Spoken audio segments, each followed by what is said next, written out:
Hello there, every pony, and welcome to episode 14 of the Brony Bookclub. As always, we have on my co-host, Sam. Hello there. And we have on our special guest, Urban Meadows, creator of Buck, the card game. Hello there. That is right. This week we're doing something special. We're doing alternative media. Woo-hoo. We're not talking about Fix It All, which means the structure is going to be very different this episode. Some of them are permanent changes and some of them aren't. You'll find out as we go. Wait, what? I know. Tell me about that. I know. It'll be fun.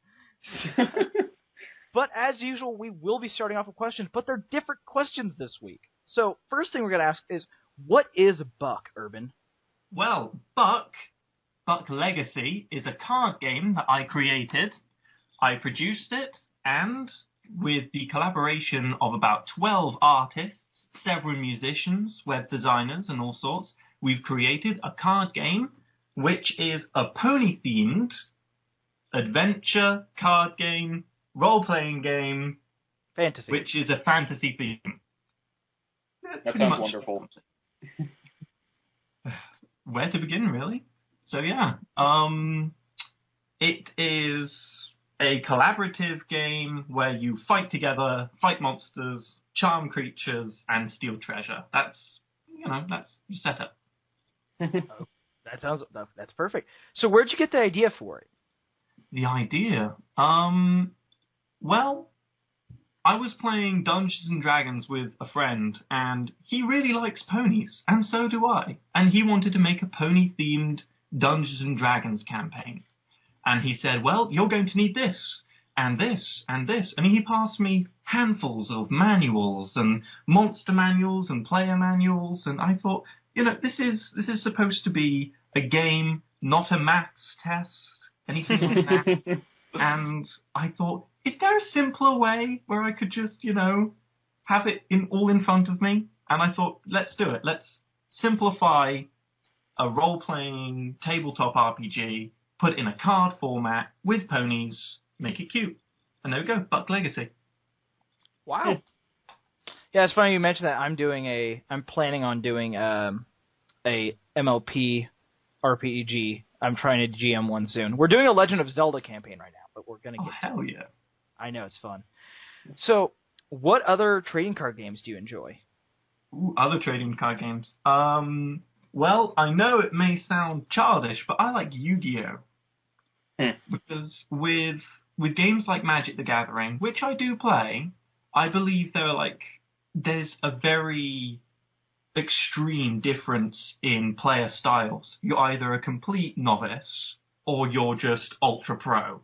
And it's like, I can't get into the game because all of my friends are ultra pros, and I'm just like, no, I can't do this. But with Yu-Gi-Oh! You can get cards that just turn the tide of the entire game with just the flip of it. And with that, and the card art is just so beautiful and stuff like that. Yeah. I just really like Yu-Gi-Oh!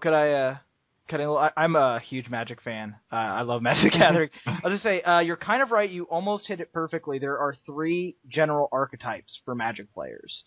There's Spike, which is what you mentioned, basically your friends are, which is they play to win. They're there to crush you. They use all the best cards. That is a Spike player. Then there are Johnnies. Johnnies make interesting decks. For them, that's the best part, is making a deck that has all these cool combos. And for them, Magic is like an intelligent challenge. How to take these bad parts and make them into a perfect whole. And so they're mostly playing it just to be creative and fun. And then there are people like me, and I'm guessing you, who are Timmies, which we play for that one moment. We're not going to win that often, but when we win, it's going to be this hilarious, insane thing that makes no sense. And everyone's going to go, how did you do that? And it's like, the cards just happened to do it. I don't know. We play for it because it's fun, and it's just a fun to play. That's the idea of being a Timmy. Okay. Yeah. All right, so that leads kind of into, what's your favorite class? Class in what kind of subject? Fantasy kind of stuff. Oh, Mage. Mage? Because in every single fantasy thing, Mage is always overpowered. And that's the theme here, overpowered.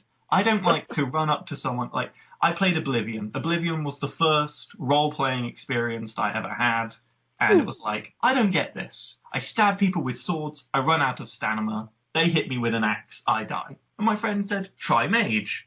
So I created a mage character, and I was killing everything in one hit. And I was just like, oh, the game is so much easier now. And then I'm playing it. I was a mage in everything. I'm playing Oblivion right now again. That game is so much fun. Which one? I'm playing Oblivion. Oblivion. Yeah. Defo. I'm playing I'm like doing everything. Like I'm basically a thief, but I use a bow, and now I'm learning magic and alchemy, and so like I'm doing everything effectively.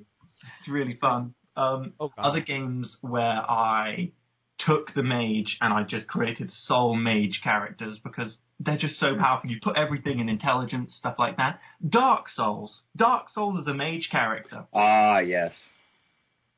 It's hard, but damn, you can kill most things in one hit. Is Dark Souls ever not hard? Thing is, people say Dark Souls is hard. Yes, it is. But Dark Souls is fair. Yes, exactly. You can die just as easily as your enemies. Have you ever played, you must have, Ocarina of Time for the N64? Yes. Dark Souls for me is everything that I wanted from Ocarina of Time. And it was this role-playing experience where you can gain levels, customize your character. That's probably the most important thing I wanted from Ocarina of Time. And customizing your character, making it your own, but with a difficulty curve. Because in Legend of Zelda, if you're, let's say, the final boss, how many hits does it take for you to die? Quite a few. He'll sit there and he'll pummel you all day with his lasers, but like 3 good hits with your sword and he's dead. So, I took this concept of difficulty curve and customization, and they kind of just went straight into my game, Buck Legacy. So it's inspired by a lot of things, and yeah, it drove my need to create a game, which was everything that you needed in an RPG with more.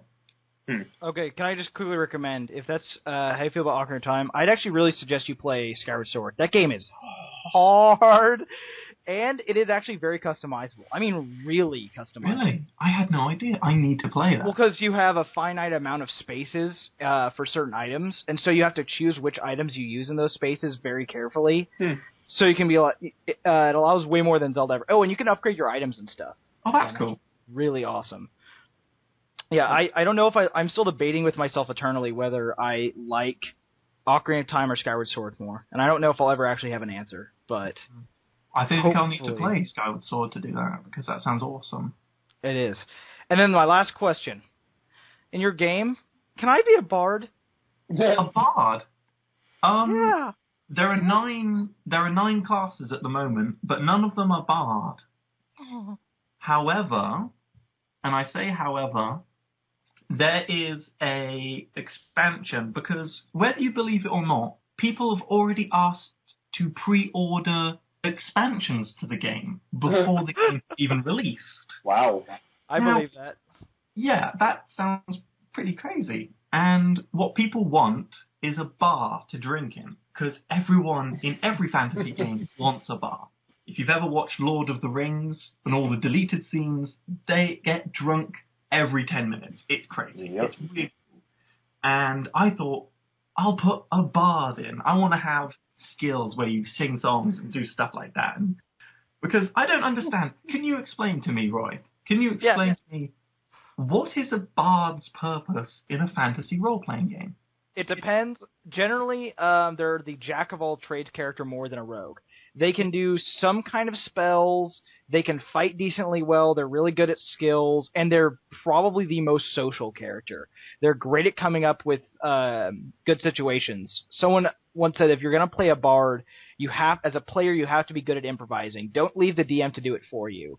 Actually come up with these interesting disguises and these interesting plans and stuff that make no sense, because that makes your bard more interesting, and the DM won't hate you. So that's the fun of playing a bard, is you get to be crazy and fun and you get to be social. You get to plan things that everyone looks at you and goes, what? Like there's the Bardic Knock spell, where you knock on the door, and then you knock the guy out. That's pretty awesome. Yeah. So yeah, I just want to know because I love bards. Bards are awesome. You know, because obviously I didn't know about bards. People suggest a lot of things to me all the time, and the more I understand them, the more I can implement them into my game. Because I wanted to create a role-playing experience that everyone can enjoy, for traditional gaming fans and pony fans alike. So that's, you know, I accept all invitation to crazy things like rings of detects darkness, a ring that rumbles when it detects darkness. How helpful is that? Yeah. I was just say, Pinky is definitely a bard. Oh gosh, yeah. That movie, actually, that's just something we'll be talking about later. So yeah. A whole class of her own, to be honest. Okay, good point. Reality-breaking Time Lord, perhaps, or something. I don't even... Nice. Alrighty, let's move on. We're going to be... See, this is one of the changes. This is a permanent change to the show. We're doing emails now. It's been brought to my attention by Cody Fett that doing them at the end makes me really want to rush through them so we can get to the end of the show. And that's really mean of me. So I shouldn't... I just glance over people's emails and completely misunderstand what they're trying to say. So I'm going to do them now. So that actually allows me to read the whole thing. Okay. And we'll actually only have one email this week from regular emailer Omar something. We'll just call him It's Omar. a regular email, but you can't pronounce his name? Yes. I don't... Seriously. I'm sorry. This is the internet. He said I could just call him Omar. Okay, so he says, "Hi, Brony Bookclub guys," and then like a weird cat face emoticon. Were you guys surprised last week when he said he didn't like adventure because of the length? When he said it was adventure, I instantly concluded he would say that. Not only adventure fics tend to be a bit too long, even if actually good, it takes a long time to figure out whether they'll actually be worth the wait. Say, for example, Visionary, which is a really good adventure fic. It felt to me far longer than it should have been, but it's still a good story. However, adventure requires explanations and stuff, so it does take a while. Which reminds me, I haven't been following you guys long, and I thought you would have talked about it, and you did. That's interesting. So I'm downloading the adventure episode. Yay! On Coffee Grunt's fic, my opinion on that fic at first was pretty amusing. The tangents were hilarious, but I started getting a little tired of them after the 4th or 5th chapter. It started feeling a bit unfocused after a while. And it kind of made me a bit jaded on the pairing, too, unlike Vinyl Scratch Tapes, which was pretty amusing, and it made me look forward for more. So all the stuff you guys listed, I knew very little of it. I will say you didn't like Allegraza, Omar. I really like that. My favorite pairing is Twinkie, which I didn't know it was called that. That's hilarious. Gosh. Been reading a lot of it lately. Not that it has anything to do with what you said. I just want to toss it out. I bet you addressed it if you ever made an episode about shipping. But you obviously did. I'm downloading this one too. I still listen from YouTube, and your sound quality was fine this time. Really. It was still the same problem, but thank you for not noticing it. And this next part is what really makes me happy that we do this. Cheers and thanks for this great podcast. I download everything they toss on EQD roundups, but yours is the only one I consistently enjoy listening through. It's focused enough that I don't feel like I'm listening to idle banter, and informal enough that I don't feel like you're being slaves to your show notes. Great work. Smiley face. That's sweet. Thank you, Omar. You're awesome. We'll tell you later. If you want to email us, then we'll tell you at the end of the show, so stick with us. Next, since we're not doing fics this week, I'm not going to be doing too much updates. I'm just going to say this, and it's been a long time coming. I mean, a long time coming. Sweetie's Mansion finally updated. I was so, I know he made a post about, a journal about it, so I wasn't too surprised, but I'm just so happy. The last chapter before that was August 29th. Jeez. Wow. And this was a 15,000 word update. And it's a 1 of 3 part update that he's doing. So, then again, Sweetie's Mansion is always long. Like, the longest chapter so far was 23,000 words. He's awesome. Thank you, Moonshooter. He was our very first guest. He's all special.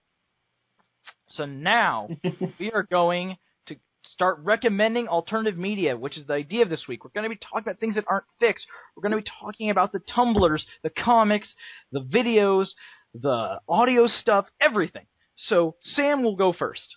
Oh, I'll go first? Okay, cool. Well, I'll start off with a couple Tumblrs because I don't read these nearly as much as Roy does. So Yep. I just, I looked through a few and found a few that I could recommend. Just a couple, two of them here. They're both very short. I think that they started pretty recently or something, but I don't remember what all the dates were on them, whatever. But both are rather adorable. There's one I found that's exceptional. Like, it's only 2 or 3 pages worth of Tumblr stuff right now. But there's one called Ask Nice Silver Spoon. Huh? Yeah, no, it's Silver Spoon if she wasn't a jerk. And actually, it casts an interesting and different light on Silver Spoon and Diamond TR, and it's rather enjoyable, actually. Link to that after the show. Okay, sounds good. Yeah, no, it is very, very short. I was finding myself wanting more of it, whereas, usually even the best Tumblrs, I'll read a bit and then be all like, there's so much, but, this one I wanted more. I'm hoping that there will be. And then I also found one that's just kind of a bit of an overload on cuteness. It's Ask Philly Derpy, which I don't think I need to explain why that contains cuteness overload. Just adorable little derpy, yeah. So, that's a cute one, too. So, yeah, both of those were fun. I've also got a comic. Okay. I think it's been mentioned on here before sometime, but I forget when or in what context. But Friendship is Dragons. Woo! This is, well, and actually you'll be interested in this, certainly, Urban. It's, basically, the entire premise is, what if the show, Friendship is Magic, was just a D&D campaign? And so, yes, kind of exactly. Like Order of the Stick, I'm thinking, or the Guild? More like Darts and Droids, which is the original. That's actually an entire genre of webcomics now. Where you just go, hey, there's this show. Instead of the show, it's a D&D campaign. So you have the DM talking, and you have the characters all doing it. And it's very fun. I think Friendship is Dragons is the only one to come close to being as good as Darts and Droids so far. Yeah. DM of the Rings was pretty fun, too. But yeah, that was technically the first. I was about to say, I thought that one was, but... Yeah, but I didn't like that one. So I'm not going to mention it. I enjoyed it, but of course, Friendship is Dragons is the only one that I've really ended up following a ton and such. It's just... It's read Darts and Droids! Okay. That it's super does long, sound... though. Oh. They're in the middle of episode 4 now, and they started in episode 1. Okay. Wow. Well, I will have to do that anyway, because Star Wars is amazing. But anyway, yeah, no, Friendship is Dragons, it's wonderful. He's got the characters' personalities down perfectly well, and it started off with the first 2 episodes, obviously, and then he had some guest comics for a while before eventually doing a campaign based on Dragonshy, and right now he's in the middle of a campaign based on Bridal Gossip. And it's just really enjoyable. The characters and, the people who are playing them are just perfect for what they're trying to do. I mean, things like Rainbow Dash is the barbarian. And so the scene where Rainbow Dash meets Twilight Sparkle, where, she runs into her, was just explained as Rainbow Dash's player getting impatient because there were too many introductions and not enough action, so she just randomly rolled for damage and then just ran into Twilight Sparkle. And it does a bunch of stuff like that, and it's really, really enjoyable. Oh, can I quickly cut in with my favorite things about it? Sure. Okay, I just want to say, my favorite things, I love that Twilight Sparkle, her player, it's her very first time playing any RPG. She's read all the rules, though, so she knows everything about it. She's just never done it before. And so she's kind of a munchkin without knowing that everyone hates munchkins. Yep. And then Fluttershy's player has also never played, and she is but she loves the social aspect, and she's super adorable. Yeah. And then the other great thing is that the DM had his whole plan for an entire campaign, and it got completely ruined by Twilight's player. I don't want to. It's just perfect. Yeah. She completely hoses him. It is the best. It was great. I'm gonna have to cut in there because you know what I said about overpowered mages are what I play. Yeah. There's a reason why we stopped playing our D&D campaign. Because it was like, my mate, he set up this nice campaign. I was the munchkin. I was the new guy. I was breaking all the rules. Like, all of the component spells that you get for being a warlock, and a cleric. I was using and abusing them with all sorts of physics and stuff like that. For example, he gave us, because he likes Pegasus ponies, he gave us a spell which allows us to walk on clouds. Huh. And, I thought, yeah, that's fine. So, he also, I noticed in the cleric thing, there's summon mist, which is cloud. So I said, summon mist, and then I used my walk on cloud spell, and we could literally traverse any terrain without any penalty. And the entire concept of pitfalls became meaningless because it was literally a case of cast full walk on cloud, and we would evade anything, and he just got so mad. It was ridiculous. So I think I'm a munchkin. Okay, awesome. In high school, I was DMing, and I had a player who he's my roommate now, and so I could talk all the shit I want about him. He was the worst munchkin because he just played a Scion. That's what he did. He played a Scion, which is like really? I hate Scion so much. You have no idea, because his response to everything, the beginning of every fight goes, "I levitate." No, he levitate. So no one would be able to hit him, and he could just be up there casting Mind Blast, which one-shots everything. And I'm just sitting there going, "Oh, great, this whole campaign's ruined." And so after a while, I kind of prepared for him. They were going down a road. I was like, "Oh, you come up to a toll gate." That's what I told him. He goes, "Okay," so I levitate over it. And so I go, "Okay, well, as you're flying over it, guards rush out from it, and they start attacking you with arrows. Roll for initiative." And he knew he was screwed because I read up, and if he gets hit mid-air while levitating, if he fails a concentration check, which he gets tons of minuses to, he falls and takes fall damage. Oh, boy. And so he was pissed, because he's like, wait, these guys are attacking me because I only did was levitate over a gate. I'm like, it's a toll gate, you idiot. I said it was a toll gate. Wow. I just remembered. Sorry, will you continue? Oh, yeah, I was just going to say, he just never forgiven me for that, and it's one of those things as an older person, I'm able to go, I could have easily solved that by just either forbidding him from being a Scion, or just like every time we levitate, just, there's a pterodactyl. Put air enemies for him, Sorry, I interjected there because I remembered something. I really broke the game because he gave me another spell. He made these custom spells for very specific reasons in his storyline, like, you have that spell I gave you earlier. But I used them in completely different ways. For example, like the walking on clouds. We were supposed to use that to traverse Cloud City. No, not Cloud City, sorry, Cloudsdale.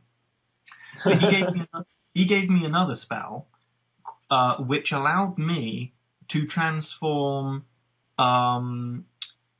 like living tissues, like wood and other living, like woods, into clothing. Now, that seems like a very strange thing, but when we were attacked by timber wolves, I cast my spell on the timber wolves and created scarves and other types of clothing out of the timber wolves.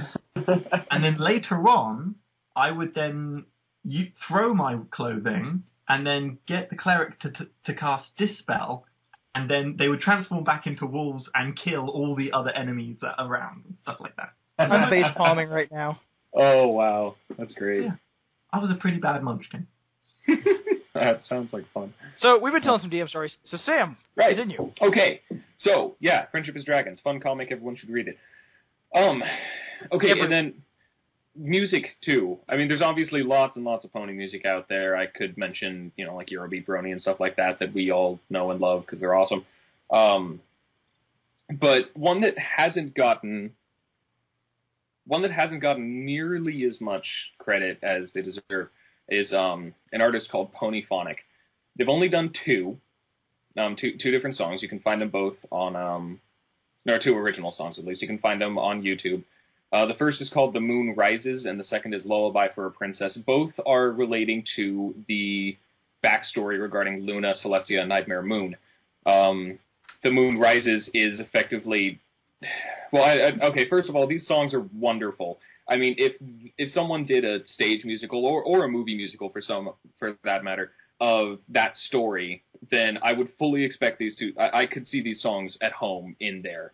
which is nice not only just because, they're amazing, the lyrics are really well written, and musically they're fantastic, but also just because, I love electronic music, but there is so freaking much of it in this fandom.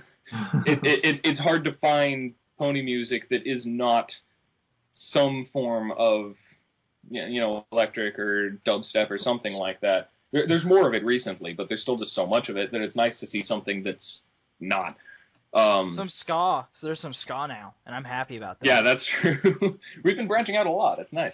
But yeah, no, these two are great. The Moon Rises is effectively it would probably be the villain song, I guess. It's Luna. It starts off just with her lamenting, talking about how beautiful the night is and lamenting that none of the ponies in Equestria seem to care. And then it just ramps up and builds from sadness to confusion to frustration to anger until eventually, just at the end, she declares that the nighttime has begun and she's Nightmare Moon now, and it's just a wonderful song. It is. And then Lullaby for a Princess is a good deal longer, and it's a retrospective from Celestia's perspective, singing a lullaby to Luna after having sent her to the moon, and essentially admitting that she should have done something, that Celestia was too vain and into her own fame that she didn't bother doing anything about the fact that her sister wasn't getting the credit that she deserved. And it's really, I've seen that posted around on various sites and Facebooks and such multiple times for bringing the tears. It's a very, very good song. So yeah, both of those are just incredible, and I highly recommend anyone to check out Ponyphonic on YouTube. Okay, videos. There is, no, I'll bring that up later. Okay, there's a studio called Silly Philly Studios that started relatively recently. Yeah, no, a lot of you may have seen some of the stuff that they've done. Their first animation was called Luna's Cutie Mark, and it was just adorable and wonderful, and it's one of my favorite pony videos to this day. And they've done a few other things since, too. They did a great PMV with Luna, and they also did a parody of Charlie the Unicorn called Twilight the Unicorn, where they really went for it, too. They're capable of better Flash animation than Charlie the Unicorn originally was, but they still just make it look like Charlie the Unicorn, wherein Twilight is Charlie and the other two unicorns are Pinkie Pie and Fluttershy. And then they have, the Crackle Dawn instead of the Leopleurodon, and Discord sings the Candy Mountain Cave song at the end, which is actually about Sugar Cube Corner. It's just, it's really fun. I enjoyed that. And they're actually working on, Silly Philly Studios, that is, they're working on what's apparently going to be a short film, somewhere between 8 to 14 minutes, a full production, called Snowdrop. And I am looking forward to that because I'm a big fan of their work. So... Yeah. Daylight's End is incrediable. Yeah. It'd be more incredible if I could actually understand the lyrics without consulting a lyric thing. True. But it's great. Yeah, Daylight's End is a good one. So yeah, they're good stuff. Silly Philly Studios, check them out. And then, of course, this one's been mentioned so many times on this podcast. we can't go without mentioning this in a single episode because that's how amazing it is, and you should watch it if you haven't yet. Turnabout Storm is wonderful. For any of you that somehow might not know what this is, if you've been listening to us, you do already, but whatever. Turnabout Storm is a crossover wherein Twilight Sparkle summons Phoenix Wright to defend Rainbow Dash in a murder case. And it's just so incredible. It's done in the style of the Phoenix Wright games, which, if you haven't played, fix that too, because they're incredible. Gwen loves them too. Hey, Sam. What? Sam. What? Finish the third one. I'm working on it. I'm sorry. I'm trying. Hey, Capcom. Finish the crossover and then get to work on the fifth one. For that matter, give us the crossover. You don't put Phoenix Wright and Professor Layton together and not announce it for America, too. I thought they already did. Oh, did they? No, that would be wonderful. They might have. I do know they announced, despite the fifth one barely being in development, they've already said, yes, they're localizing it no matter what. Okay. Yeah, and that's nice. So, okay, cool. But in any case, yes, Turnabout Storm. It's great. It's also very, very long. There are 3 episodes so far, and the third one is actually, there are 2 different versions of it from the perspective of those 2 different characters, and they're both around the same length. So, it's seriously, the first episode's only 40 minutes, but then after that, the latest episodes are nearly 2 hours long. And it's worth every second. Oh, it is. It's so great. It's so well written. Like, written, voice acted, animated. It's hour-long episodes, and they are just incredible. Yeah. The way I put it as TV Tropes is showed through comments. It's a thing that turns bronies into Ace Attorney fans and Ace Attorney fans into bronies. Anything that can do that, anything that can share the love like that is perfect because more people need to play Phoenix right, and more people need to like ponies. So very true. So yeah, it's fantastic. And as a lead into the next section, they recently announced that they are making a game. I'm assuming it's just a hack DS ROM or something. I'm not sure, but they are actually. Wait, I don't what? think they are. Really? I don't think they are. From what I heard, what I saw, it doesn't look like a hack DS ROM. As someone who knows ROM hack, that did not look like a ROM hack. Okay, yeah, I'm not too familiar with ROM hack, so if that's what if they're actually doing it originally, then all the better. But yeah, I'm a ROM hack backer. A mapper. Hey, that's cool. But yeah, no, they showed a little clip of it. It's just a scene from the videos, but in the form of the video games, and it's wonderful. So that's cool. But that leads into video games, specifically into My Little Investigations, which looks awesome. It's an actual video game that someone's made. It's not an Ace Attorney crossover, but it's inspired by the Ace Attorney Investigations series and is an original story within Ponyville, and it is looking fantastic. You can see videos. There's a demo out now, and it just looks really, really fun. Demo is cool. Yeah, certainly. There's also the little flash game that it won a contest a while ago, like a creepypasta contest or something. There's a flash game you can find online called Story of the Blanks. Oof. It's an interesting little thing. Yeah, Apple Bloom follows Twilight into the. Oh yeah, have you played it? Yes, I have.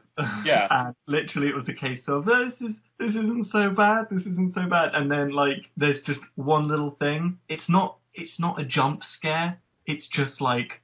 Whoa, shut down, it's gone, can't get Yeah. No, it's pretty, for a little 8-bit game or whatever, it's pretty creepy. I wouldn't call it grimdark by any means, so, don't be scared off by that, but it's certainly... It's not like Amnesia or anything like that where it relies on jump scares and horror and all sorts of things. It's just so unnerving and so just, Sam, would you compare it to Marble Hornets? In some ways, perhaps not quite as detailed or subtle, but I suppose I could see it as such. Just in that, it's about being creepy and unnerving, not about jump scaring you. Atmosphere or horrible monsters or anything like that. There's nothing graphic like Saw where they cut up people. It's literally the case of this is just weird. This is out of my comfort zone. Yeah, and that's where its strength lies. Yeah, certainly. So it's an interesting one. It actually got briefly mentioned in a canonical sense in Turnabout Storm. Apple Bloom was all like, "Oh, I don't want to go back in there because of what happened last time." And Twilight's like, "What? No, I told you that was in your imagination." And anyone who played the game would certainly realize at that point, like, "Oh wow, that happened." So that's fun. But anyway, yeah. And then one last thing. I don't even know if there's a point in mentioning it because everyone knows about it. Fighting is Magic is still being worked on and looking awesome, and I'm not even honestly a fan of fighting games. I'm one of those people who I play Smash Brothers a ton, but that's like the only fighting game that I've ever really gotten into, which I know that's Super Smash Brothers. They're actually making a Super Smash Brothers Ponify version. I saw that. What? I can't. Yes. Where? Mine.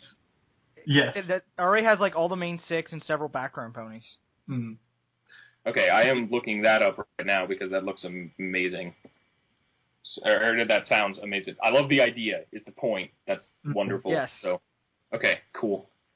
But anyway, yeah, Fighting is Magic. We all know it. We all look forward to it because it looks awesome, and the music they're writing for it is great. Twilight theme. Yeah, no, it's all fantastic. I still want to. Have they released Fluttershy stuff that I just missed? Because I haven't seen anything on her yet, and I really want to see how Fluttershy fights. They didn't release Fluttershy or Rainbow Dash stuff, and then recently they started doing Rainbow Dash stuff. And from what I've heard, it's just that it was hard to program the Pegasus character, so they've been working really, really hard on that. And now that they've gotten Rainbow Dash down, now they're working really hard on Fluttershy. I can't imagine Fluttershy fighting. I really want to see what her style is. I saw development footage of Fluttershy versus Pinkie Pie, And I think you were just about to say it, weren't you? The stare. Yeah, the stare. Oh my gosh, the stare is What? OP. Oh, that's wonderful. OP. I can't wait to. I just play as Rarity. Rarity looks like my favorite so far in character build. The way she's done, like she's so awesome.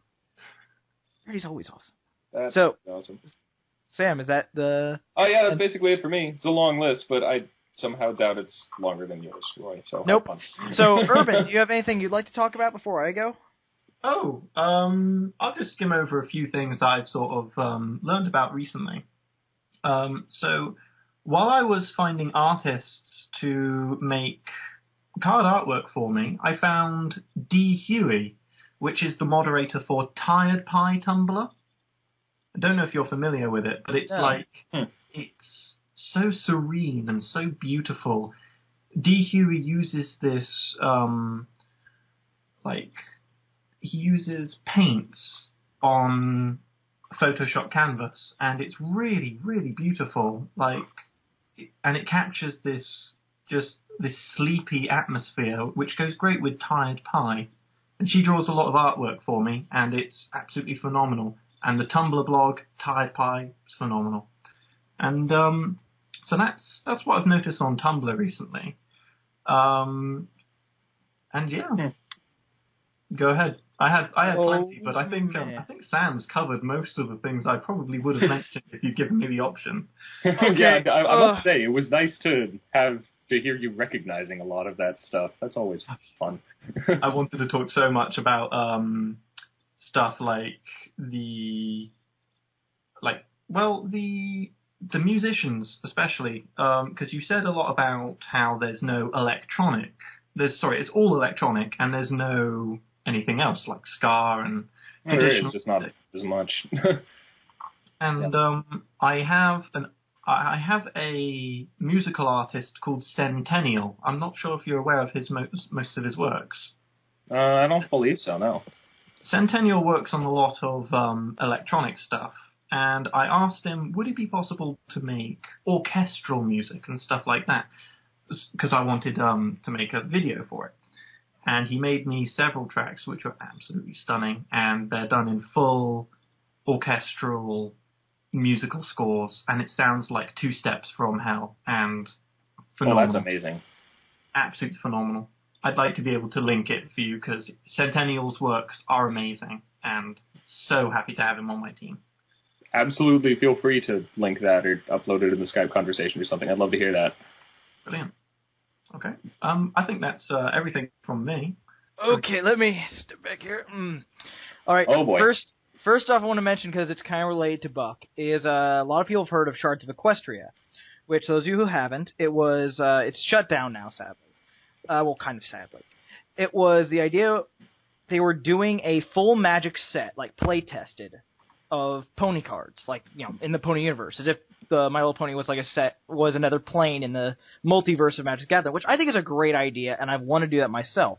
I actually I like making Magic cards too. It takes a while to get used to it, and I'll say this, the cards were very well designed balance-wise. Through all that kind of stuff, it was very well done. I will agree, they play-tested the crap out of it, and it shows. I had a couple problems with, though, and the biggest one was that they had the same number of creature cards as your average Magic set would. But what they did was, almost none of them were generic. They were all named characters in the show. So it was like Gilda the Griffin was a normal creature. And all, like, Mr. and Mrs. Cake and all this stuff. And I was like, you obviously don't understand Magic the Gathering. We haven't done that since Arabian Nights, and you don't want to emulate Arabian Nights. It's Magic. Part of the fun of Magic is that most of your people are like an army.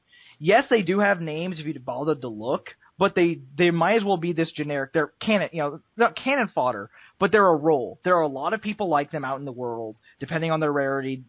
Depends, but they aren't unique. But there are unique people. They're legendary. And they're the ones who get names. And they did have legendaries, but they were pretty much the main six. And there was like 3 versions of each of the main 6. And I was like, and it's so easily avoided. I'm not saying you couldn't have Mr. and Mrs. Cake. You could use the art for Mr. and Mrs. Cake, but then have the card named Ponyville Baker, or just Baker in general. Or take the generic. Yeah, so you get to use the art of that, so you can go, oh, I'm using this character from the show, but it's still generic enough that it makes sense. But now it's like, oh, I have 4 of Mr. Cake out on the field, or I have 4 of Gilda. Doesn't make any sense. Yeah. It's just it really annoys me. And then they had a bunch of Planeswalker cards, and none of them were Planeswalker.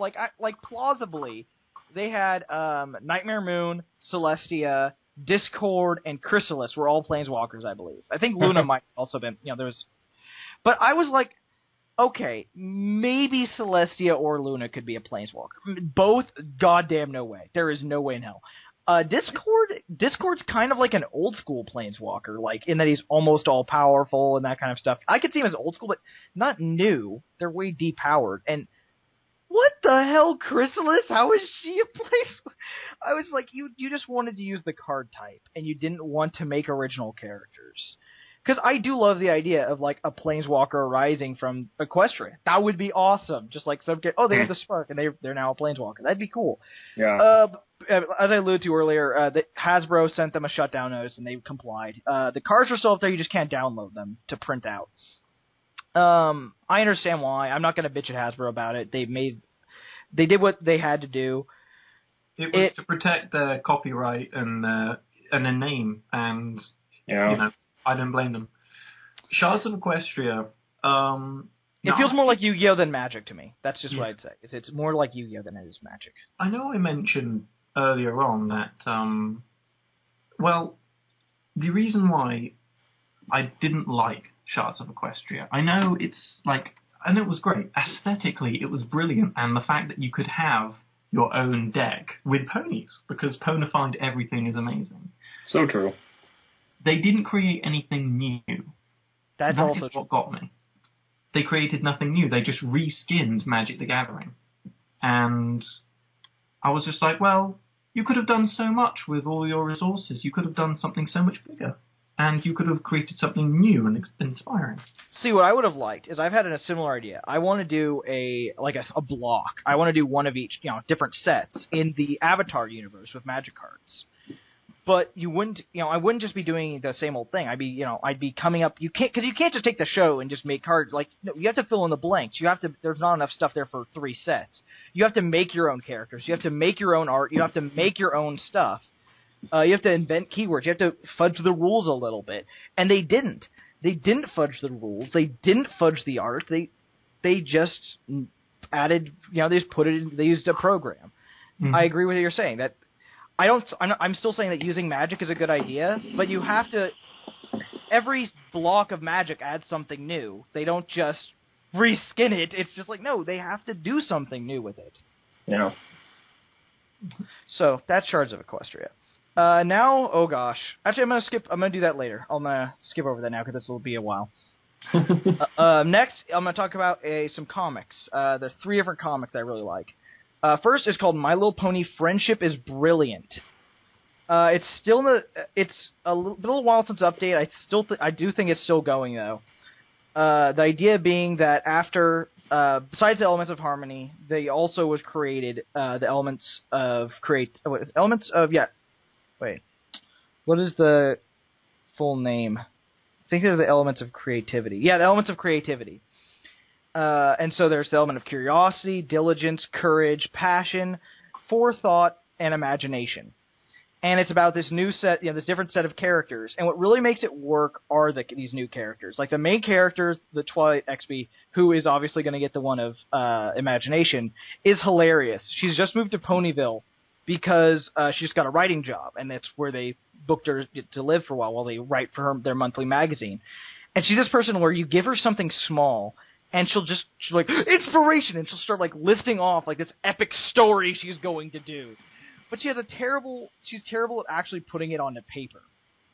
And so, she watches people play chess, and someone explains the rules to her. But she starts grabbing the pieces and going, oh, but then there's this, and the political intrigue, and then this, and explains this whole storyline, which is basically Game of Thrones. And it's like she got that from having chess explained to her.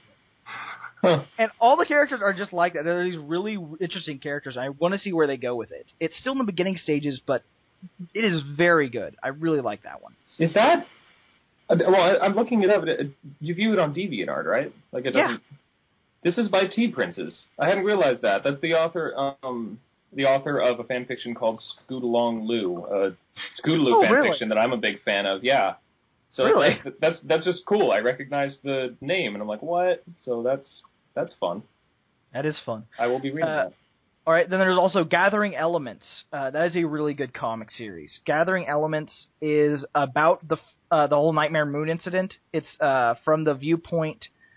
Basically, it's the idea that Celestia didn't just use all the elements herself. There were original bearers. Like, she used the one of magic, but there were 5 other bearers of the elements originally. And it's about her gathering them up, and the OCs are very interesting and really well done. And it is a very fun series. I really enjoy that one. The characters are very well developed, and it's very clever in how it leads into modern stuff. Like there's one character, one of them, the one of honesty, is this guy named Crabapple, and he was original. Apparently, they talk about the Orange family had this practice. Whenever they had a black sheep, they would just completely disown them, and that's what happened to him. So he was just out on the streets poor, but he was just this brutal. He's this brutally honest, cynical guy who doesn't really respect anyone. He will tell you what he thinks no matter who you are. And Celestia saw that in him and made her her advisor. And he would always tell her what he would always give it to her completely straight on what he thought. And by the end, he mentions, me and who I'm marrying, there's this new settlement that started out a little ways from here. We bought this apple orchard. I think I can handle it. And you're like, that's adorable. That's really good. Especially the Pinkie Pie, the element of laughter, is this Earth Pony who's an inventor, and she's just manic in everything she does, and she's just amazing. I think she's Lua or Luau, she has like a Lua thing as her cutie mark. And then there's Dash Academy, which actually the author from last week, Corey, me and him have become friends, and we talk on Skype now. And he linked to this because I really like high school AUs. I think that when they're done well, they're really cool. And I've never seen one of ponies that was good. Like, I've looked and I couldn't find any. He found the closest thing he'd found is there's a comic series called Dash Academy, or is that it? Dash Academy? I believe that's it. And yeah, Dash Academy it's basically the flight school equivalent of high school, and it's about mostly Rainbow Dash, but partially Fluttershy's adventures there. And I think there's been 4 story arcs so far, and the art is really good. It's actually where the juice box meme comes from. Oh, really? Yeah. Huh. It is really funny, and it is. He mentioned he didn't like it. There was basically they bring up that effectively sex exists, and he was like, I don't know if I was like, dude, it's high school. I think it makes it where basically someone does a favor for Rainbow Dash who's older, and then he's like, oh yeah, so after this you're gonna go back to my place. And she's like, no. And he's like, well, okay, I mean, if you don't want to scratch my back, I guess I could tell everyone that you lied, and you can suffer all the repercussions for that. Yeah. And so he's just a total dick. Wow. And so I didn't mind. I thought it worked. It was really cool. And then before we get to the giant list of stuff is Dr. Who's an Assistant, which if you have not heard of it, something is obviously wrong with your ears. It is a audio production. It is the coolest Doctor Who's project I've seen so far in the fandom, personally. I need to watch Doctor Who's Adventures. I haven't seen that yet. Apparently they just crossed over, so I have to do that so I'll be able to understand it. So yeah, the Doctor lands in Equestria and immediately meets Derpy, who becomes at first his temporary assistant, but eventually just his regular companion. And they have fun, timey-wimey adventures. And what's good, I really love the voice acting. The voice acting is really good. There's even a really fun side thing that I love to listen to, which is the Doctor and Derpy doing karaoke. Oh, yes. It's so perfect. It is hilarious. In general, it very much feels like Doctor Who, and it very much feels like My Little Pony. I definitely recommend that. Now we come to the onslaught, for I am quite the connoisseur of the pony tumblers. All right. First one we're going to talk about, starting this one off because it's dead, is Ask Prince Blueblood. That one is incredible. I think it was one of the best, but it's dead, and it's not like it stopped updating. He literally made an update just saying, listen, guys, I've done more than I ever thought I would with this. This has gone crazy. I just did this a little bit of fun to work on my art. I've gotten so much better with my art from it, and I don't think I can keep this going at the same level of quality, so I'm going to end it here. And he's made a couple updates since then, really occasionally. My favorite, the most recent one, the author of a different one I'll talk about later hurt his hand.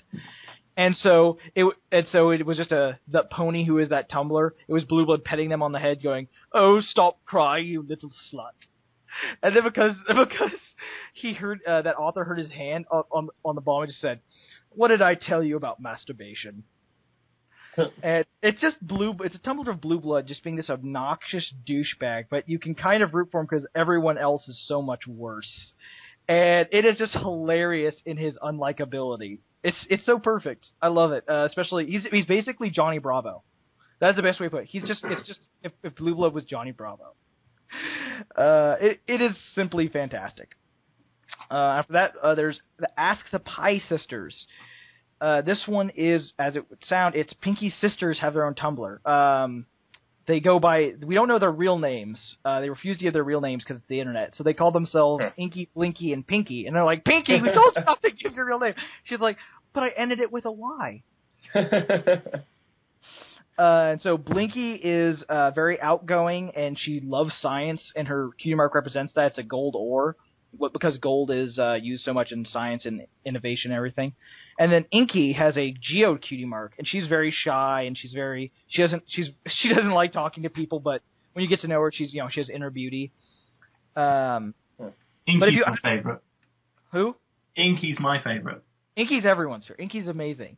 But there's a couple times they ask her about pet rocks, and she just goes crazy. She just like starts going, "Oh, this is all the best pet rock. This one does this, and this one does this." It's perfect. And there's one where they get discorded, and it's so funny because Blinky refuses to talk about anything, saying it's none of our business. And then Inky is like an attention whore and super arrogant. And then they actually explained rock farming very well. I thought it was a really good explanation of it, where basically, kind of like weather patterns, there are waves of magic that go through the air, and that's how electricity is done in Equestria. The equivalent of electricity is that they harness it. But what it also does is if they line up the rocks to coincide with the waves, it makes it so that if there are any ores in the rock, they get bigger. And so there's more ore and then less rock. And so that's what rock farms do. They move the rocks to fit with the patterns, and then they mine the ore, and then they use the leftover rock. They sell that to construction companies. Interesting. I was like, wow, that actually made sense. That was actually cool. I didn't know you could. I didn't know you could explain rock farming in a actual manner. That makes sense. Yeah.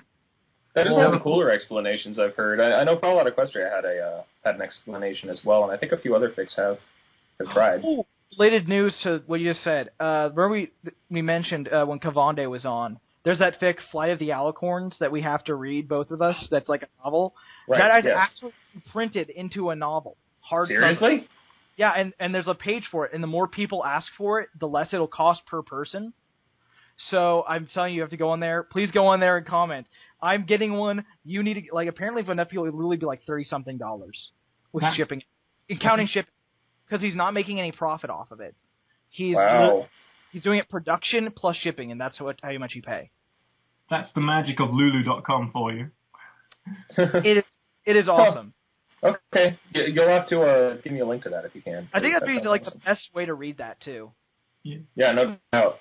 So, by all means, link me. For that matter, put a link in the description of the video or something so other people can. Oh, that's another thing I'm going to be doing. Whenever we mention things, I'm going to link to it, which means this show notes can be insane. Oh boy! Wow. So, wait, everything that's mentioned? I think so.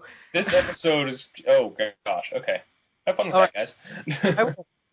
Okay, next there's Ask Meanie Bell. I love this one. Yes. Yeah, he knows. I love Ask Meanie Bell. For those who don't know, the idea is Sweetie's tired of being the butt monkey, so she decides she's gonna be cool. So she wears goth clothes, and she's like, I'm gonna be mean now. Oh, and she no. fails at it completely, and it's really funny. I have a lot to say. I have a lot to say on Meanie Bell, so I'll let you finish, and then I'm just gonna say a bit. You go. Really? Yeah, Okay. that was. I just say it's hilarious, and I love it. Meanie Bell, like, the first thing I saw on Tumblr was Meanie Bell, and I was like, oh, this is cool, so I understand the system, you talk and ask, and that's how Tumblr Pond works, and that sort of thing. So, I drew him some fan art, and he liked it, and he reblogged it, and I was like, oh my god, so cute! And he recently got his 1-year anniversary. We did, yeah. It was very recent, and he drew a picture with, I think it was... Everyone. All the Tumblr Pond. And it was incredible. Pembroke is a great guy. He actually draws card artwork for my card game. Really? Yes. Huh. I probably should mention which artists are working on the card game. Yes, but Pembroke draws card artwork. We've got a few very cute, very funny card artwork. He's a great guy. I usually join him because when I wake up, it's 9 o'clock in the morning, and for him, it's 5 o'clock in the morning, and he's always streaming bad cartoons. Oh, he is always doing that. Yes, and literally, I've spent whole days watching Captain N, the Game Master. Oh, wow. It's so funny. It's so bad, but it's so Wow. good. And then we watched Super Best Friends. Yay! Logic goes out of the window. It's so good. Sam, it's Lauren Foss' new show. She wrote Tara Strong is Batgirl, and then there's also Supergirl and Wonder Girl, and they're just they're a superhero team, and they're little shorts. Wait, that's new? That's happening now? Why didn't I hear about that? Or no, I had seen one of those. This is Super Best Friends. This is the League of Super Best Friends. This is like a 1960s series. Oh, what? It's the same concept as that, but it's using all the old comic series heroes. So we've got Superman, Batman and Robin, Aquaman, the League of Doom. Oh, you mean Super Friends? Oh, Super God. Friends, sorry. Oh, Screw Super Friends. Oh, Super Friends. Super Friends. That's part of our cultural identity here in America, and we're not proud of it at all. We don't want to be. It's terrible. I got exposed to it the other day through Pembroke, and it was the funniest thing I've ever seen. Being in a chat room with all the other Tumblr Pond talking about this awful show about how it's like Aquaman got trapped in the past, in the dinosaur period. And What? And it was like, how am I going to get out of this situation? I know, I'll leave my communicator on the ground to make a transmission in 65 million years. 65 million years later, Superman gets the call, and he flies back in time to the dinosaur period, What? picks up Aquaman, and carries him back to the 21st century. What? I don't know. So, Wow. Beanie Bell, Pembroke has the funniest sense of humour. He's a great guy. He supports his wife and his family, and he is a great guy. And I'm so pleased to have him on my team and making artwork for me. Okay. He's just a good friend. That is awesome. So yeah. All right. And then there is one of the ultimates, Ask Ruby Pinch, which Yes. is the most adorable thing ever made. It is just too cute to exist. It could give you diabetes. I am very sure it is actually possible to get diabetes from it. Then again, I wouldn't know. I might actually have it already, so I don't know. But yeah, it is completely adorable. I especially love. There's a great picture I love using where whenever someone asks her a really weird or really offensive question, it's just her going, "What?" And then there's one where there's a stamp, and it's a stamp that says, "In Pinchy we trust, one what?" Interestingly enough, Horticlaire, the artist who draws Ask Pinchy, I'm a big fan of Horticlaire. It's such a shame that recently she had, was it carpal tunnel syndrome?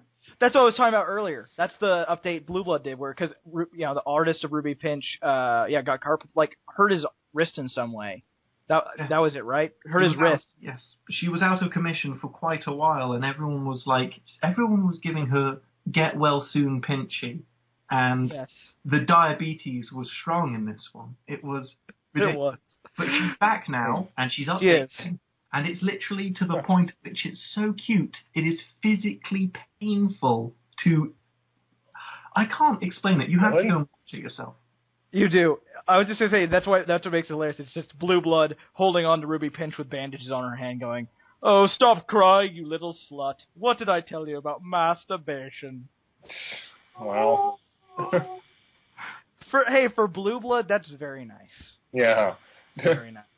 There was also a great crossover between the two a while back where he was instructing her in the ways of pimpin'.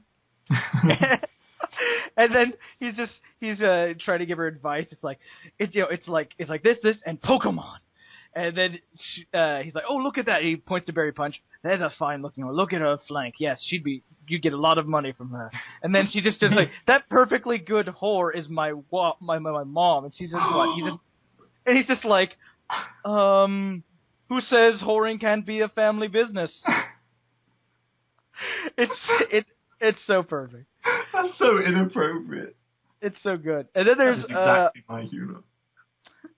I think everyone has at least heard of this. Ask the Cutie Mark Crusaders, which is amazing, mostly because the animation looks exactly like the show. I know the pictures do, but then the same guy who does it also does animations.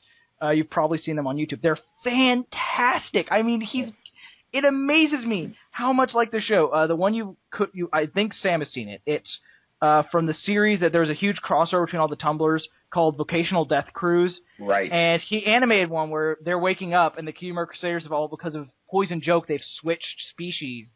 And it's voice acted and animated. And it's amazing, especially the Scootaloo voice. That is the most accurate Scootaloo I've ever heard. I understand they recently did the animation for the song with the Lady Gaga pony. It was Picture Perfect Pony was also. We did the music video for that. It was literally like I'm saying, it is. That's what's so crazy. Huh. Yeah, he's simply. It is a great one, and I especially love it because Sweetie Belle is effectively the main character of it. Like the other Crusaders are prominent, but it's mostly Sweetie Belle, and that's how I like it. And Sweetie Belle is so adorable. And she plays Minecraft and freaks out about creepers and stuff. Yes, it's so sweet. It is precious. Which is a reference to the fact that her voice actress has a YouTube account.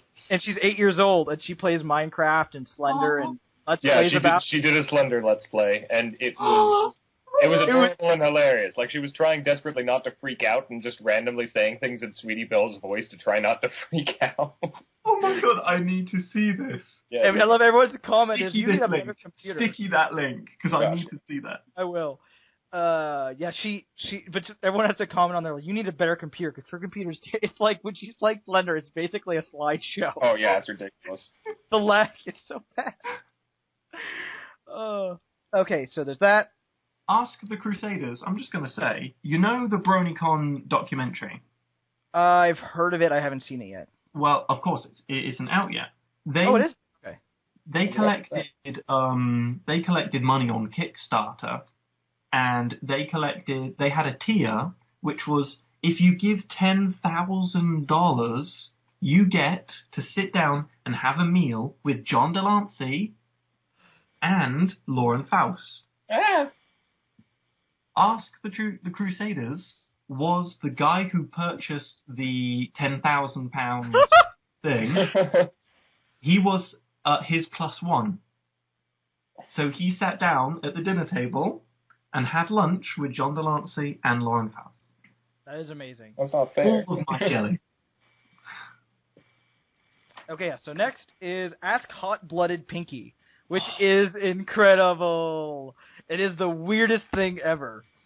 For those who don't know what hot-blooded means, it's a term from anime. It's a character who's just full of emotion, and not in the Pinkie Pie way kind of emotion, but like bursting with it and going to go crazy and being in epic fights, like able to basically Hopla is not only just being super full of energy, but literally able to turn that energy into actual fighting energy and blow things up with it. It's usually used with mech shows and stuff like that. And so Pinkie Pie was like that. Like, she flies, and she shoots energy blasts, and she reacts to everything like that.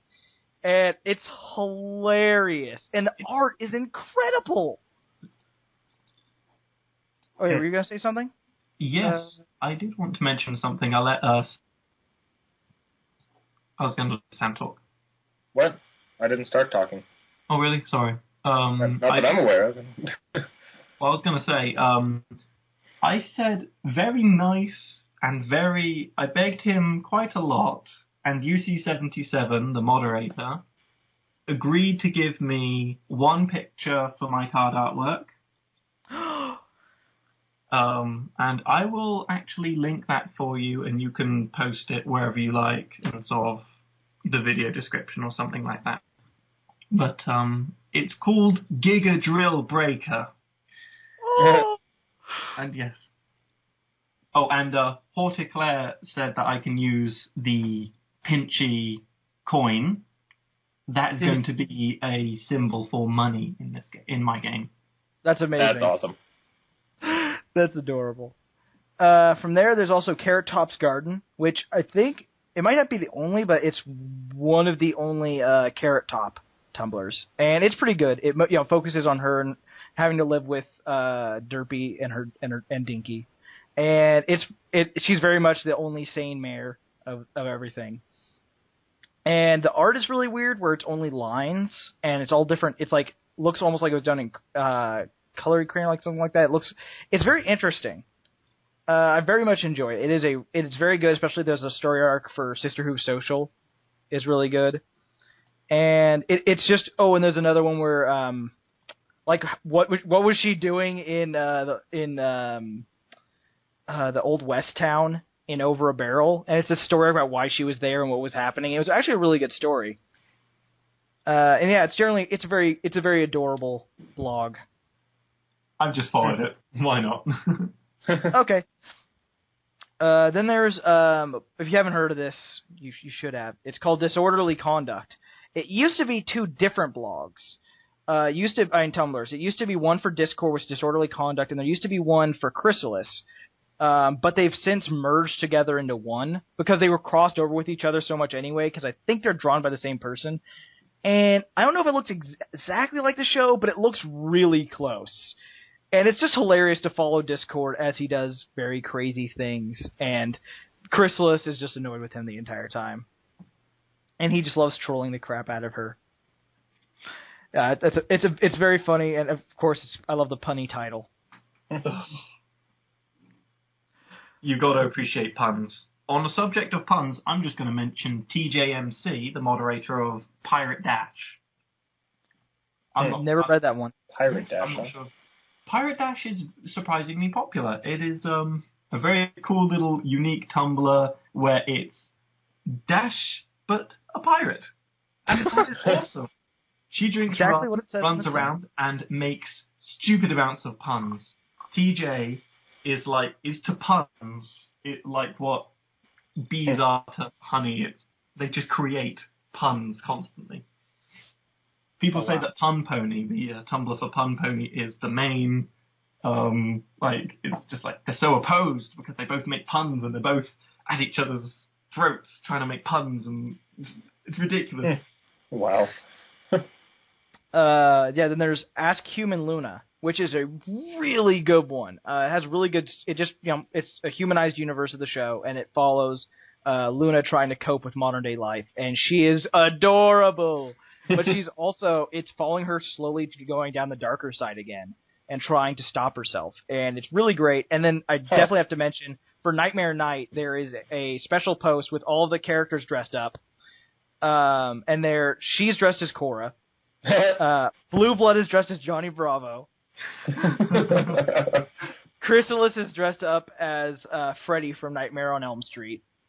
Her guard, who is her regularly occurring guard, and we got a little backstory for him. I can't tell. He's either Shepard from Mass Effect or he's Raiden from Metal Gear Solid. I don't know enough about either franchise to tell the difference.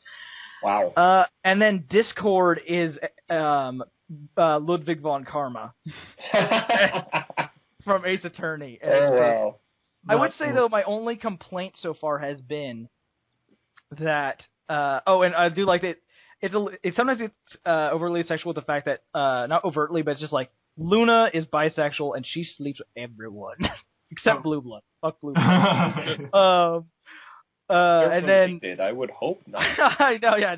He's always making fun of her and just being a douche. But yeah, my only big problem with it would be Discord. He doesn't really act like Discord. Like, he's out all the time, and they're not doing anything about it. And he's not really acting like Discord. And it's like, he's his own thing. I guess I could appreciate that. It's alright, I guess. I mean, that part is alright. It generally is hilarious. Like, I'm just looking at it now, someone asked about, how much have you got in your control? And she's just like, observe how Blue Blood has not been launched in the stratosphere. And he's like, if only I had that kind of control at the dinner table, hey-oh, I'm calling you fat. Wow. And she's just ignoring him completely. She's just ignoring him completely. And then related to that is Human Cadence, which is just adorable. It is just adorable and funny and just completely silly in every way, shape, and form. And that is how it needs to be. It is so funny. Oh wait, I already have it up. Especially because Shining Armor's in there somewhat regularly too, and he has a ponytail. Which is funny because, like, looking at it, how he is on the show, it's like, yeah, if he was a person, if he was a dude, he'd have a really long ponytail. And then there was a great question. Someone asked about how many evil exes she has, and so it's a picture, and then it's of Scott Pilgrim style, and it's her evil exes are in order from 1 to 7: Dr. Hooves, Soren, Brayburn. That girl, I don't know her name, is it like Fleur or something? The girl who was with Fancy Pants, Flim and Flam, and then Blue Blood. Oh, wow.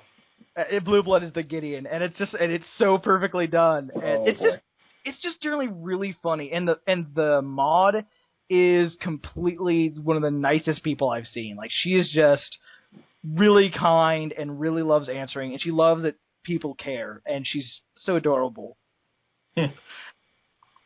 So that one, I really recommend that one. That one needs more people. Though right now, it's on kind of a hiatus. It last updated a couple months ago because she started school, or he or she started school. Then there's one of my personal favorites, a little something called Ask the Flower Trio. It's one about the flower shop girls. And it's incredible! Because it actually gave them each their own unique personality. And for me, it's headcanon. It's just like, yeah, that has to be headcanon now. Daisy is is very motherly, and she feels like she has to protect all of them, but she's also like the most normal one. She's very unsuccessful at getting anyone to date her, and she's really angry about that. And then Rose is very flirty and very open and very extroverted, but she has some kind of dark past, seemingly connecting her to the mob. And then Lily is the best. Lily is she's just this complete otaku. She's always deadpan. She's very stoic. And she's always like, there's always just these references to stuff like, I'm super nerdy. I don't get some of this stuff. Like I'm like, I think that's supposed to be Toho or something, but I don't know. And it's really funny and very well done. And the art is, of course, the art's good.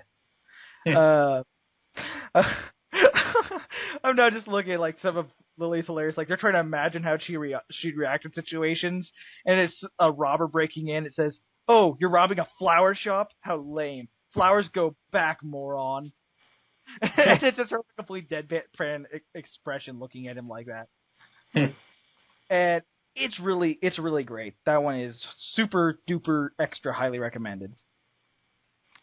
And then there's Moonfall, which isn't an ask one. It is just a story one, like Moonstuck. I need to read Moonstuck. I know everyone's gonna yell at me for that. Wait, Moonstuck? Yeah. Sam, Moonstuck. You don't know about Moonstuck? Let me tell you about Moonstuck. Oh boy. He's reading Homestuck right now, but I actually just started recently. It's like Homestuck, but it's Luna on the moon. as I think a filly, right? Wait, really? I think it's like we ask her questions and she does what we ask her. Okay. Yes. Moonfall's kind of similar. Like I don't think I think at one point she answered questions, but it's way back in their past. I don't know how much of the origin's going to eventually do, but at the beginning of the story, Luna has run away from Celestia. Kind of blew up at her after Luna was just really bothering her, and so Celestia just kind of exploded at her, and she ran off into the Everfree Forest, and now she's lost, and they all talk in these and thous, they talk in the Royal Canterlot voice, and it's hilarious. Yeah. And it's really good. It is. Tis Celestia's fault. and it, Celestia is all big, awesome big sister right now, and then I think it's the Hobbit reference with the giant spider attack going on right now, which I'm just like, oh man. I love The Hobbit, so I'm just like, Attercop. Wait, I think that was mentioned. I think that was... Oh, no, it wasn't. I thought that was something else where someone posted Attercop in response to it. Wow. This one I recommend, but it's more of a... depends. If you can handle it. It's called Discorded Doctor Hooves. Or Discord Hooves. Right. I forgot to check that one out.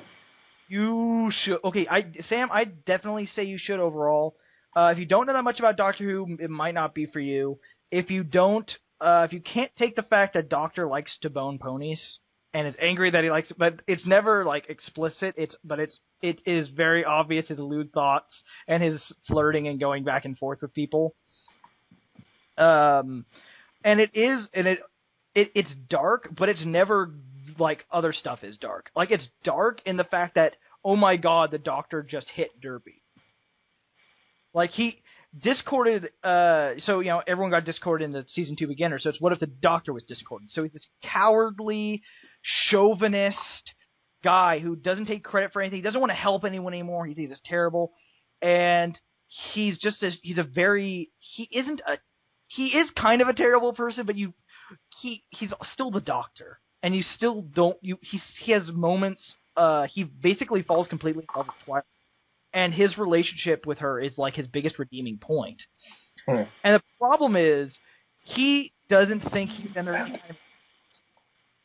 at all. We keep trying to tell him he is, but he doesn't believe us. It's screwing with his mind, and so we keep trying to advance that plot point, and it doesn't work out.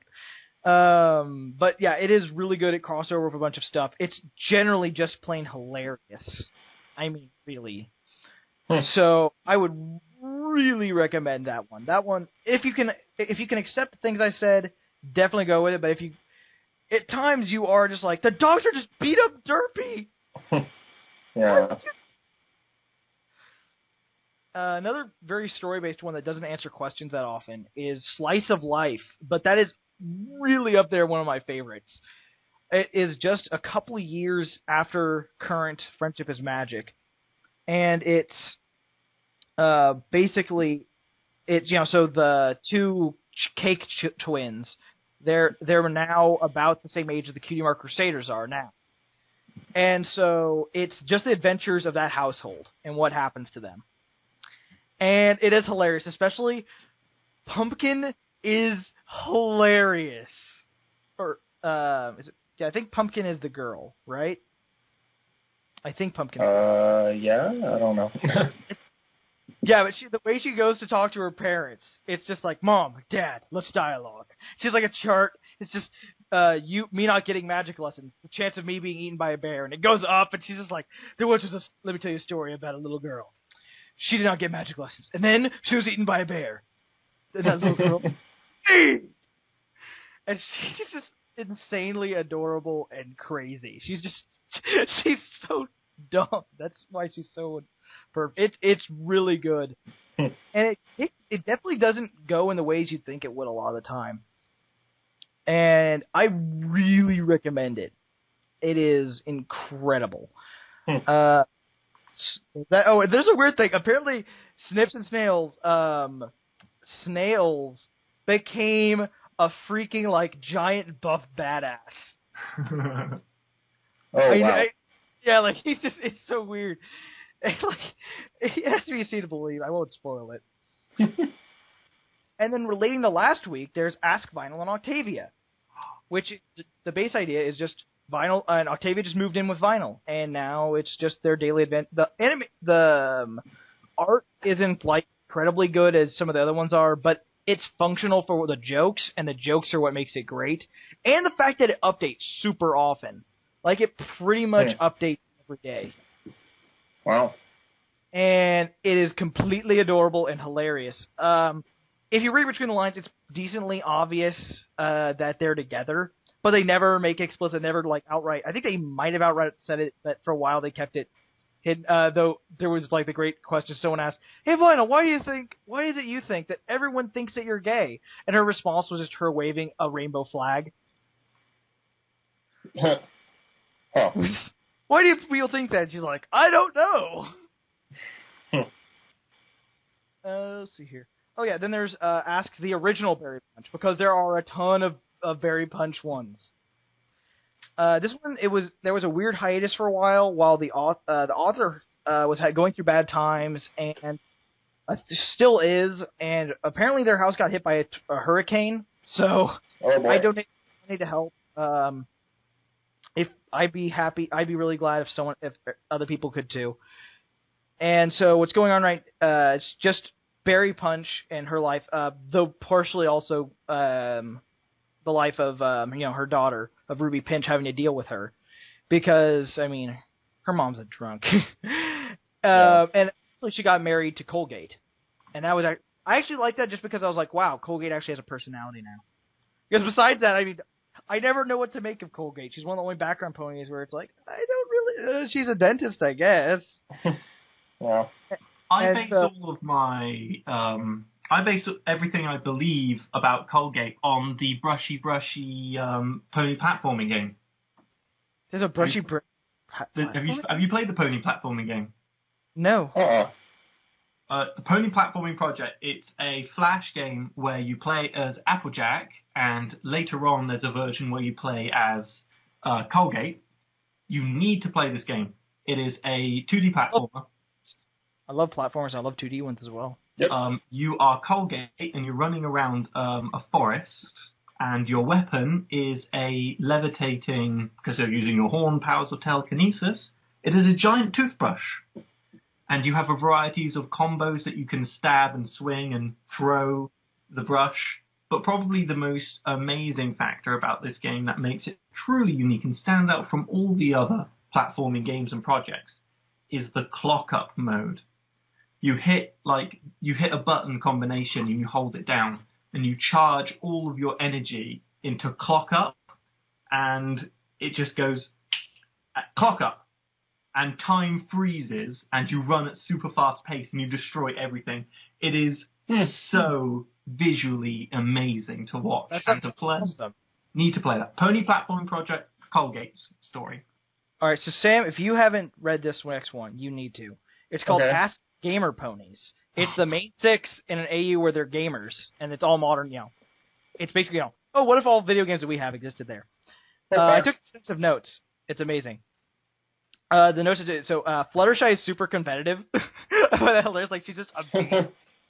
Rarity sees gaming as an art form, and she's very. Someone asked her, "Oh, you wouldn't, it's a little unladylike." She's like, "How dare you suggest that?" Simply because people don't understand them.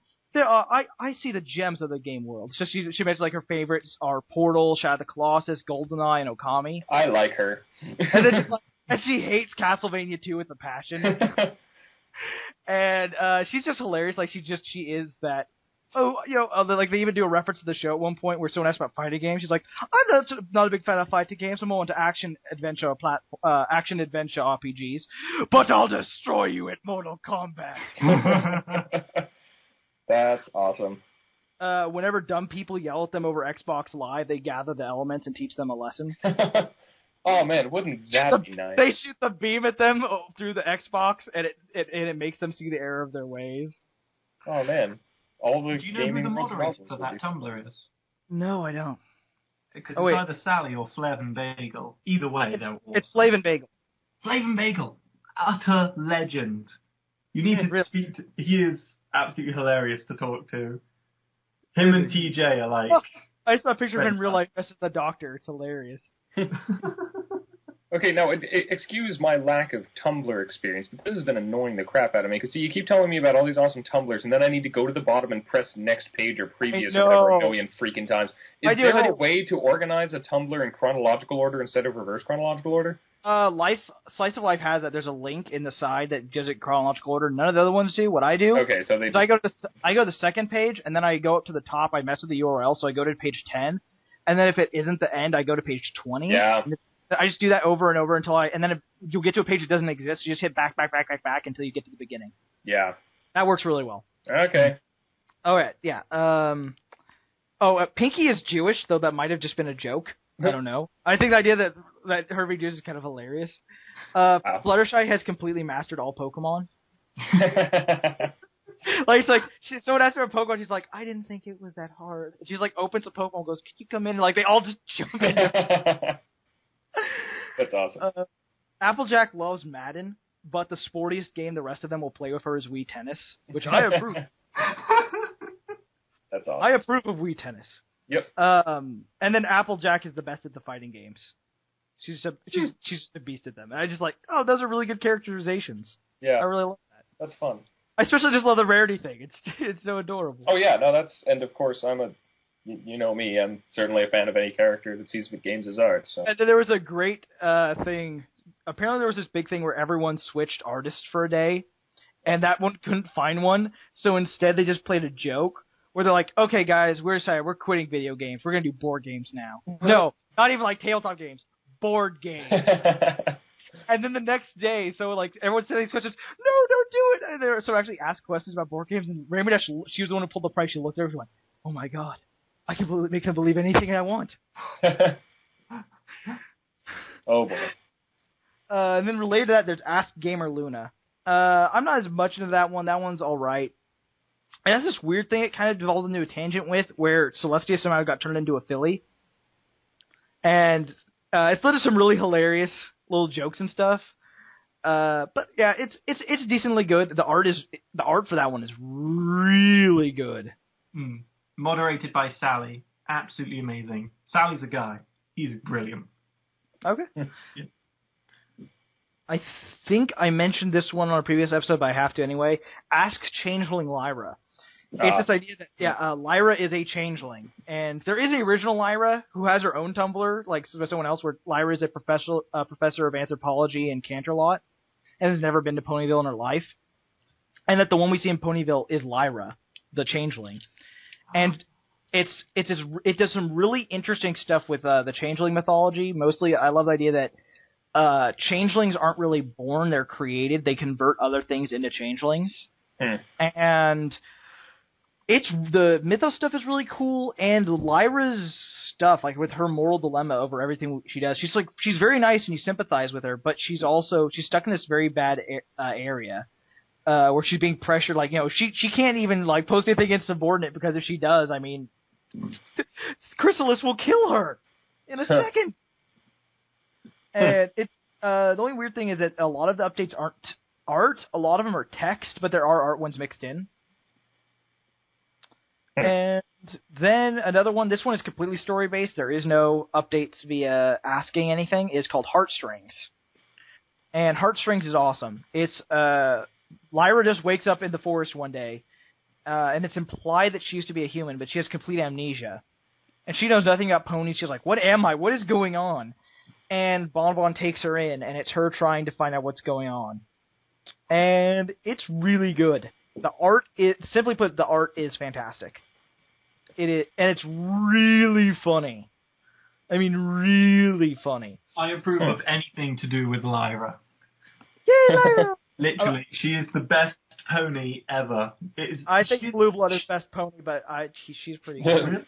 Thing is with Lyra, she just walks into a room and it's funny. Everything is a joke. Literally. You can't go a moment where Lyra isn't funny. That is what I love about her. Because, in every scene that you see her in the anime... Why do I keep calling it an anime? In the cartoon. She's always jumping up and down. And like, Yeah, she's jumping up and down. Or sitting she's on a in the bench. background, like, looking weird because she's sitting weirdly. And she, in the episode, putting your foot down, she's in the marketplace and she's, like, looking really bored. And in the other episode, she's crying because the parasite ate her food. Like, it happened to me. I mean, that is so... And in the fandom, she's even funnier. You know, you've got all these blogs that create all these crazy things that she does, and that she's obsessed with humans and Anthropology. Yes. Yep. And have you seen the musical song Anthropology? We should probably just mention that really quick. That's a good point. It's another thing of music. It's a musical song that is original, and it's Lyra singing about humans, and it's amazing. It's so good.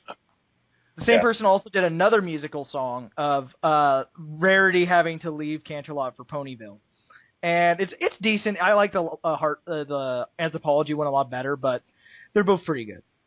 Gonna have to listen to those. Yes. Yeah, they're good stuff. This next one is a really interesting experiment I found recently. It's called Ask a Regular Pony, and all it started with was just a picture. You know, it was just this Earth pony who looked kind of, you know, just this is what the pony looks like. And we got, by asking her questions, the answers turned her into who she is now. Like, how she answers the questions is how her character develops. So she went from literally like one-dimensional into who she is now. And it's incredible. It is really, really funny. And she is completely adorable.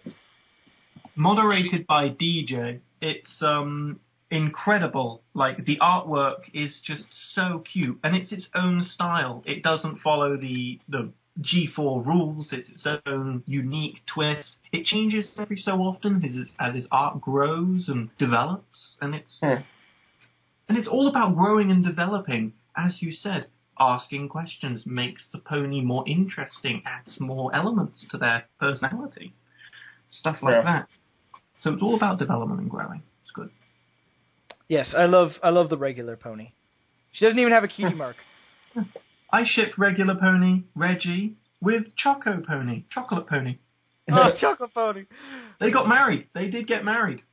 Oh, wow. Wow. Okay, and then there's that one and this one that I'm talking about now. Holy crap, how many do you have? I'm almost done. I'm literally the last one I did, the one I'm talking about now, and the next one, the last ones, and they're the ones I just recently started. Wow. There's Ask Whirly and the Night Guards, which is about Whirly, who is I think she's like a fashion designer or something. And then there's her two friends who are Night Guards. They're Vengeance, I think Vengeance and Wrath are their name. Wait, yeah, Vengeance and Wrath, and they're Luna's personal guards. And she used to be a Night Guard too, but something changed. And they're best friends. And Wrath, they all have really interesting personalities, especially Wrath. Wrath is just hilarious. He's just he's really intelligent. He's just really lecherous. Like, he hits on every single mare he can find. He's just Tucker. He's just Tucker from Red vs. Blue. It's really, really awesome. And then, like, Vengeance has a family, has a wife and child he goes home to. And the idea being, like, the Night Guards are, like, the special ops. They, like, do all these insane things that, like, no one can ever know what they do. That one's really great. And then the next one is, I think, still one of the coolest ideas. It's called Ask Movie Slate. Movie Slate is a pony who owns the only movie theater in Ponyville. Yeah. And her what's weird is her mane and her tail are film. They're made of film. And they're blank originally. And what we do is we donate. She doesn't have any movies anymore because Spike destroyed the only one they had. And so, in the episode, and so what we do is we ask her about a movie, and that counts as having it being donated. And so she'll make a strip about, like, oh, we've donated, so she'll give her opinion about the movie, and then under it she'll give her serious opinion about it. And then as we do, whatever she posts about it, that one image of her reaction, that is now in her hair, that is in the film, and over time they fill out. And she's noticed a weird trend. We seem to ask about horror movies a lot. She's asking us to stop. So I was mean. I just was like, oh, hey, I have something to donate. here's this really interesting documentary called Marble Hornets. Oh. I'm being a bit of a jerk, but and also going to a little bit of like a story thing recently about how she got here. She doesn't even know. She doesn't really know anything about herself. She seems to have amnesia. She doesn't even know. It seems like she was just created and put there. And very interesting. She has a cousin who runs the theater stand. Who's just like, I think her hair looks like it looks like it looks more like cotton candy than Pinkie Pie's mane, if that makes any sense. Yeah, and it is really, really funny, really well done. Yeah, I definitely recommend it. It's very fun to like watch all these movies. Yeah, I really recommend that. Those are all the Tumblr photos. Yeah, seriously, that took a while. All the Tumblrs ever. No, Yeah. that is a No. Oh yeah, I know there are more. small fraction of all the ones out there. Yep. I mean, really, there are a lot. I'm actually kind of glad that I didn't start talking about Tumbleupon because I have a lot more to add to that one, but I'll leave that one for another day. I think Sam's had enough of Tumbleupon for one day. Oh no, it's fun, and I've got some bookmarked, that's for sure. Okay. All right, so everyone listening, thank you. It's been a great episode. Urban, you've been great. Thank you. Very good. You guys were great also. Like, it was just good just having a chat and getting stuff done and covering fun things. You know, I learned a lot. Okay. Yep. So, if you would like to talk to us, if you'd like to send us a comment, question, concern, if you'd like to critique us, if you'd like to ask, maybe we need some help, because we definitely do, because I'm a terrible audio editor, then please email us at thebronybookclub@yahoo.com. We're always there. We will be back next week. Again, very much in flux. I think we'll do Luna next week. I think the next thing will be Princess Luna. Ooh, that'd be fun. And if we can get him, we'll have on Mr. Talon for his work on Progress. So that should be fun. Cool. Thank you, every pony, for listening. Woo! Yay! Yay! See you all next week. Bye. Bye.